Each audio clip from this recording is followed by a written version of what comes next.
എടാ അമ്മ കടയിൽ പോയിട്ട് പാപ്പം മേടിച്ചോണ്ട് വന്നിട്ടുണ്ട്. അമ്മ പാപ്പൊന്നുമില്ല. ആരെങ്കിലും വന്നു തരാ കൊടുക്കാൻ എന്തെങ്കിലും വേണ്ടേ? അമ്മ ഇപ്പൊ പാപ്പ ഒളിപ്പിച്ച് വെച്ചേക്കുക. എടാ ഞാൻ കുടുംബശ്രീക്ക് പോവാ. എടാ പാപ്പ നമുക്ക് കണ്ടുപിടിക്കാം. എടാ അമ്മ വന്നിട്ട് ആദ്യം പോയത് അടുക്കളയിലോട്ടാ.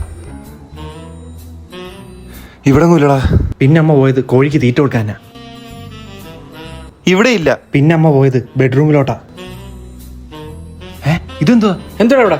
അല്ലമ്മ ഇത് എടാ അത് ഞാൻ നേരത്തെ സ്കിൻ ബ്രൈറ്റ് ആക്കാൻ വേണ്ടി മെലാഗ്ലോ പോലത്തെ ക്രീം ഒക്കെ യൂസ് ചെയ്തിട്ടില്ലേ, എന്നിട്ട് റിസൾട്ട് ഒന്നും ഇല്ലായിരുന്നല്ലോ. അതുകൊണ്ട് ഞാൻ മേടിച്ചതാ ഈ ഡെംഡോക്കിന്റെ 2% കോജിക് ആസിഡ് നൈറ്റ് ക്രീം. ഇതിൽ കോജിക് ആസിഡ്, നിയാസിനമൈഡ്, ആൽഫ ആർബൂട്ടിൻ ഒക്കെ ഉള്ളതുകൊണ്ട് തന്നെ നമ്മുടെ സ്കിന്നിലെ ടാൻ, പിഗ്മെന്റേഷൻ, ഡാർക്ക് സർക്കിൾസ് ഒക്കെ കുറയ്ക്കാൻ ഹെൽപ്പ് ചെയ്യും. കൂടാതെ സ്കിൻ ബ്രൈറ്റ് ആവുകയും നല്ലൊരു ഗ്ലോയിങ് കിട്ടും. ഈ ക്രീം ഞാൻ ഡെയിലി രാത്രി അപ്ലൈ ചെയ്തിട്ട് ഉറങ്ങിയതിന് ശേഷം രാവിലെ എണീക്കുമ്പോൾ നമ്മുടെ സ്കിൻ ഒരു ബ്രൈറ്റ് ഗ്ലോയിങ് ആയിട്ട് ഇരിക്കുന്നത് കാണാൻ പറ്റും. ഡെർമറ്റോളജിസ്റ്റ് ഒക്കെ ഹൈലി റെക്കമെൻഡ് ചെയ്യുന്ന ഒരു സാധനമാണ് കോജിക് ആസിഡ്. ഈ ക്രീം കൺസിസ്റ്റന്റ്ലി യൂസ് ചെയ്ത് കഴിഞ്ഞാൽ 2 ആഴ്ചക്കുള്ളിൽ വിസിബിൾ റിസൾട്ട്സ് കാണാൻ പറ്റും. ഈ ഒരു ക്രീം യൂസ് ചെയ്ത് കഴിഞ്ഞാൽ അലർജി ഒന്നും ഉണ്ടാവത്തില്ല. എല്ലാ സ്കിൻ ടൈപ്പുകാർക്കും യൂസ് ചെയ്യാം. ഈ ഒരു വിന്റർ ടൈമിൽ ഏറ്റവും ബെസ്റ്റ് ആയിട്ടുള്ള ഓപ്ഷൻ ആണ് ഇത്. പ്രൊഡക്റ്റ് പർപ്പിളിൽ അവൈലബിൾ ആണ്. പ്രൊഡക്റ്റ് മേളിൽ ടാഗ് ചെയ്തിട്ടുണ്ട്.